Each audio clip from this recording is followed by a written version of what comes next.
दोस्तों, काल भैरव के लिए कहा जाता है कि वो तंत्र की दुनिया के देवता हैं। जादू टोने को मानने वाले और तंत्र के उपासक ही उनकी पूजा करते हैं। लेकिन काल भैरव हैं कौन, कैसे वो मनचाहा वरदान अपने उपासक को देते हैं, इन सभी रहस्यों से पर्दा उठाने से पहले हम आपसे निवेदन करेंगे कि हमारे चैनल को सब्सक्राइब जरूर करें।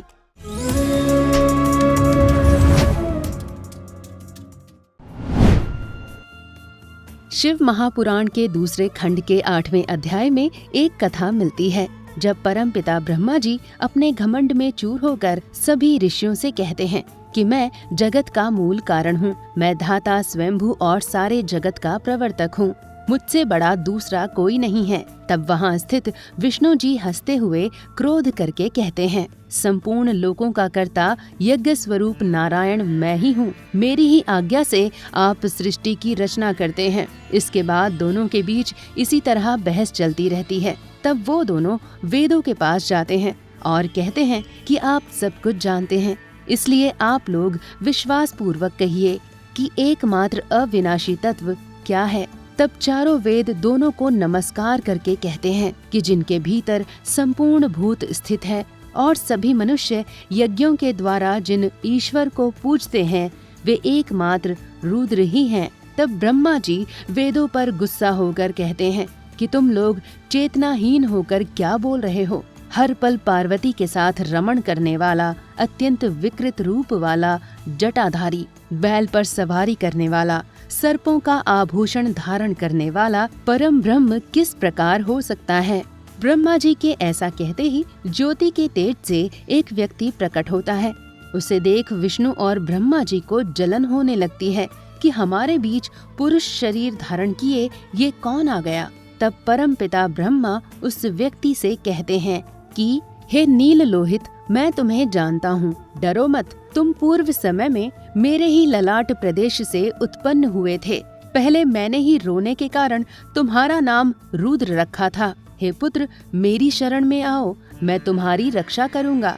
ब्रह्मा जी की इस प्रकार अहंकार युक्त वाणी सुनकर शिव जी अत्यंत क्रोधित हो जाते हैं। उस समय परमेश्वर शिव अपने क्रोध के परम तेज से प्रकाशमान भैरव नामक एक पुरुष को उत्पन्न करके प्रेम पूर्वक उससे कहने लगे, हे काल भैरव, तुम सबसे पहले इस पद्म योनि ब्रह्मा को दंड दो। तुम साक्षात काल के सदृश शोभित हो, इसलिए तुम कालराज के नाम से विख्यात होंगे। तुमसे काल भी डरेगा। सभी पुरियों में श्रेष्ठ जो मेरी मुक्तिपुरी काशी है, तुम सदा के लिए उसके अधिपति बनकर रहोगे। फिर काल भैरव ने अपनी बाईं अंगुलियों के नखों के अग्रभाग से ब्रह्मा जी के 5वें सिर को काट दिया।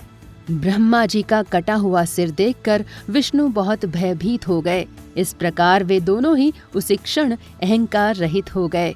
उन दोनों को ज्ञान हो गया कि साक्षात शिव ही सच्चिदानंद लक्षण से युक्त परमात्मा परम ब्रह्म है। इसके बाद ब्रह्मा और विष्णु को अहंकार रहित जानकर परमेश्वर महादेव प्रसन्न हो गए और भैरव से बोले कि हे भैरव, ये ब्रह्मा और विष्णु तुम्हारे मान्य हैं। हे नील लोहित, तुम ब्रह्मा के कटे हुए कपाल को धारण करो और ब्रह्म हत्या को दूर करने के लिए संसार में भिक्षाचरण करो।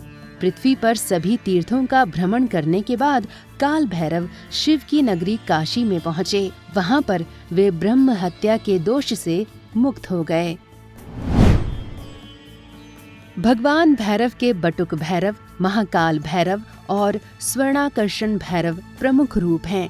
इनमें से भक्त बटुक भैरव की ही सर्वाधिक पूजा करते हैं। तंत्र शास्त्र में अष्ट भैरव का उल्लेख भी मिलता है।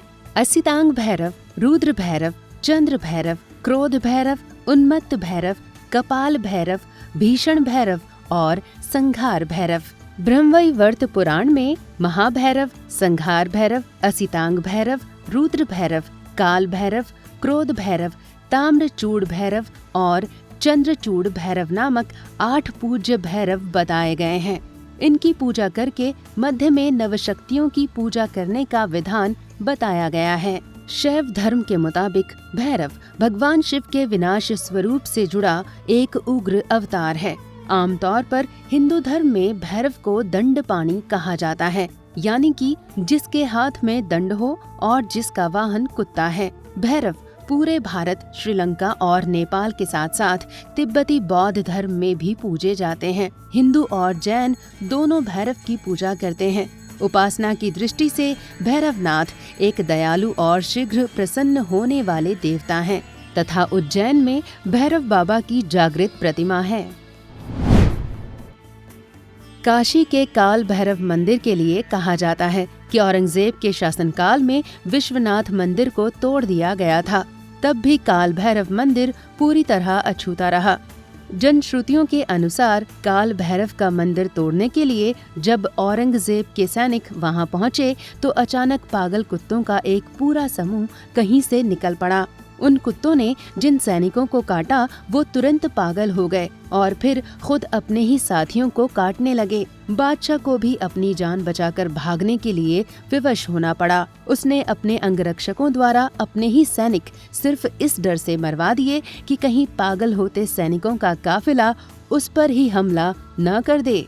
दिल्ली के विनय मार्ग पर नेहरू पार्क में बटुक भैरव का पांडव कालीन मंदिर भी अत्यंत प्रसिद्ध है। उज्जैन के काल भैरव की प्रसिद्धि का कारण भी ऐतिहासिक और तांत्रिक है। नैनीताल के समीप घोड़ा खाल का बटुक भैरव मंदिर भी काफी प्रसिद्ध है। यहाँ गोलू देवता के नाम से भैरव की प्रसिद्धि है। उत्तराखंड चमोली जिला के सिरण गांव में भी भैरव गुफा काफी प्राचीन है। इसके अलावा शक्ति पीठों के पास स्थित भैरव मंदिरों का महत्व माना गया है। वैसे तो भैरव की पूजा पूरे भारत में होती है। हर जगह अलग अलग नामों से वो पहचाने जाते हैं। महाराष्ट्र में खंडोबा उन्हीं का एक रूप है। दक्षिण भारत में भैरव का नाम शास्ता है। वैसे हर जगह एक भयदायी और उग्र देवता के रूप में ही उनको मान्यता मिली हुई है और उनकी अनेक प्रकार की मनौतियाँ भी स्थान स्थान पर प्रचलित हैं। भूत, प्रेत, पिशाच, पूतना, कोटरा और रेवती आदि की गणना भगवान शिव के अन्यतम गणों में की जाती है। ग्रंथों में लिखा है कि गृहस्थ को सदा भैरव जी के सात्विक ध्यान को ही प्राथमिकता देनी चाहिए। उम्मीद है कि काल भैरव को लेकर जितनी भी भ्रांतियां बनी हुई हैं, उनका जवाब आपको इस वीडियो के जरिए आज मिल गया होगा। तो आपसे निवेदन है कि आप इस वीडियो को लाइक व शेयर करना ना भूलें। धन्यवाद।